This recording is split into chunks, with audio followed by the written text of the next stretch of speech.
Assalamualaikum warahmatullahi wabarakatuh. Perkenalkan, nama saya Tegar Adi Nugroho dengan NIM 330 336230027. Saya di sini akan mempresentasikan perihal tugas metode pelaksanaan konstruksi, yaitu metode pelaksanaan pekerjaan PLCAM. Adapun penjelasan yang pertama yaitu pengertian dan fungsi PLCAM. Pelkep adalah suatu elemen struktur beton bertulang yang berfungsi sebagai pengikat kepala-kepala tiang pondasi atau seperti yang tiang pancang atau board pile agar dapat bekerja secara bersama-sama untuk menahan beban dari struktur atas atau superstruktur. Fungsi utama pelkep adalah mendistribusikan beban dari kolom ke seluruh tiang pondasi secara merata, sehingga tiang-tiang dapat bekerja bersama menahan beban struktur. Pengertian dan fungsi PALCAP. Dalam sistem fondasi tiang, PALCAP berperan sebagai penghubung antara struktur atas seperti kolom dan kelompok tiang fondasi di bawahnya. PALCAP memastikan beban dari bangunan disalurkan secara merata ke seluruh tiang, sehingga tiang-tiang dapat bekerja bersama sebagai satu sistem yang stabil dan kuat. Hubungan dengan kolom dan struktur atas, PALCAP berperan sebagai perantara antara kolom dan kelompok tiang pondasi. Beban dari struktur atas disalurkan terlebih dahulu ke kolom, kemudian diteruskan ke pile cap. Dari pile cap, beban tersebut didistribusikan secara merata ke seluruh tiang pondasi.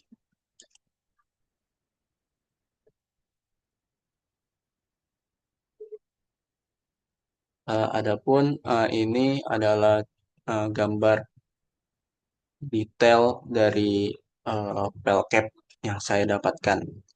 Ini juga detail pekerjaan file cap dan materialnya. Bahan ini foto-foto dokumentasi. Tahapan pelaksanaan file cap. Yang pertama persiapan dan staking out. Untuk menentukan staking out itu berfungsi untuk menentukan posisi dan ukuran file cap sesuai gambar kerja. Kegiatan pemeriksaan lokasi titik tiang yang telah dipancang, pengukuran dan penandaan posisi file cap, penyimpanan akses kerja dan alat berat. Kedua, penggalian dan pemadatan dasar untuk membuka area kerja sesuai dimensi pelkep dan memastikan daya dukung tanah dasar. Kegiatan penggalian manual, pemadatan dasar galian agar permukaan rata, pemasakan lantai kerja. Yang ketiga, pemasakan tulang atau rebar untuk membentuk rangka tulang pelkep sesuai dengan struktur. Kegiatan potong bentuk dan ikat besi tulangan bawah, atas, dan sengkang. Pasang tulangan starter untuk kolom, gunakan spacer dan cover block untuk memastikan ketebalan selimut beton. Keempat, pembuatan backisting. Untuk menahan bentuk beton segar selama proses pengecoran. Kegiatan pasang papan backisting. Pastikan backisting kedap air lurus dan sesuai dimensi. Pasang pipa buangan atau whip hole. Kelima, pengecoran dan curing untuk mencetak dan memadatkan beton agar kuat dan awet. Kegiatan pengecoran beton dilakukan sekaligus atau monolit. Gunakan vibrator. Setelah beton mengeras, lakukan perawatan curing minimal 7 hari. Alat dan bahan yang digunakan. Kelima, pengecoran dan curing bekerja di palcap.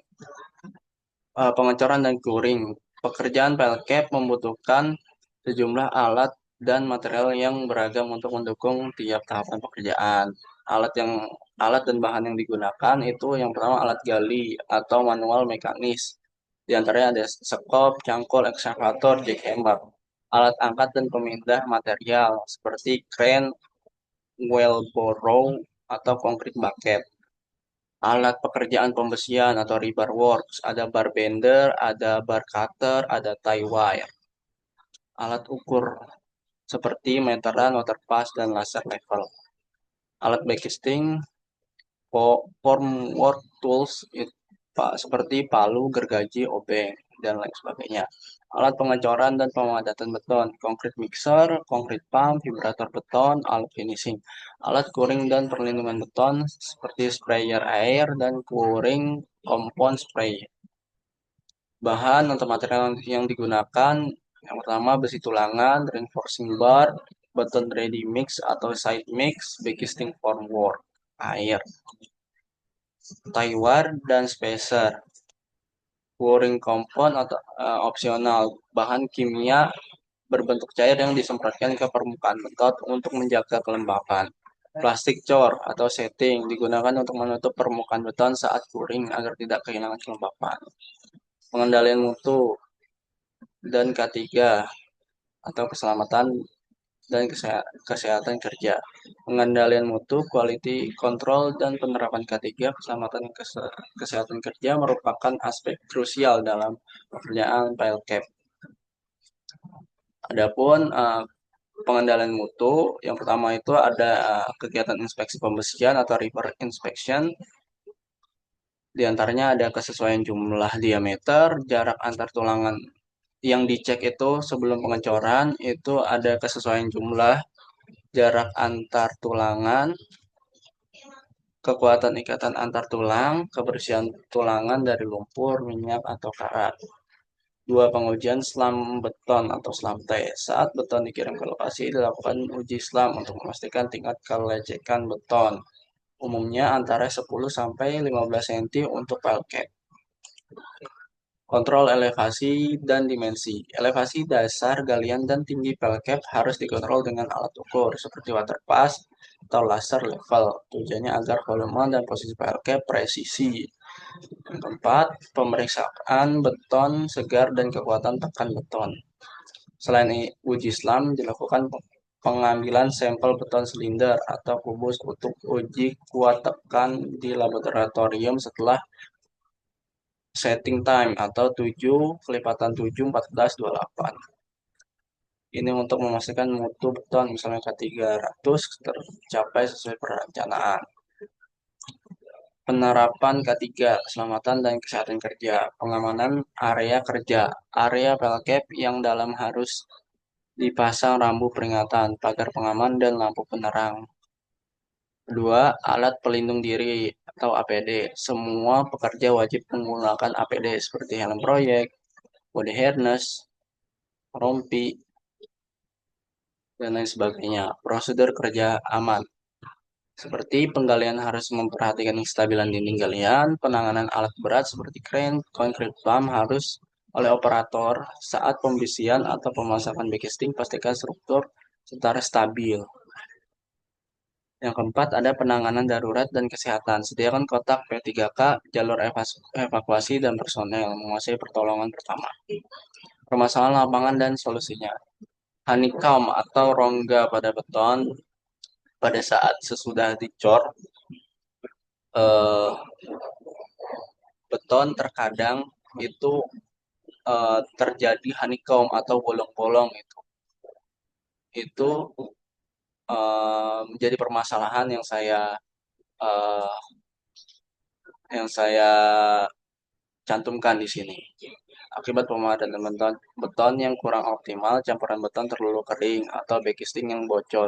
Masalah ini dapat muncul jika tulangan terlalu rapat sehingga beton sulit mengisi celah.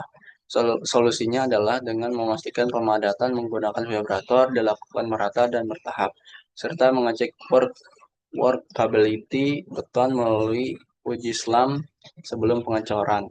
Backisting juga harus rapat dan kedap air. Jika honeycomb sudah terjadi, perbaikan bisa dilakukan dengan membersihkan area yang rusak, mengaplikasikan bonding bonding agent, lalu menambal menggunakan mortar atau grout non-shrink.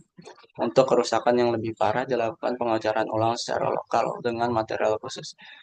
Langkah preventif seperti pelatihan pekerja, pengawasan pembesian, dan pemeriksaan mutu beton sangat penting untuk mencegah kejadian serupa di masa depan. Cukup sekian presentasi dari saya sendiri. Kurang lebihnya mohon maaf. Wabillahi taufiq wal hidayah. Wassalamualaikum warahmatullahi wabarakatuh.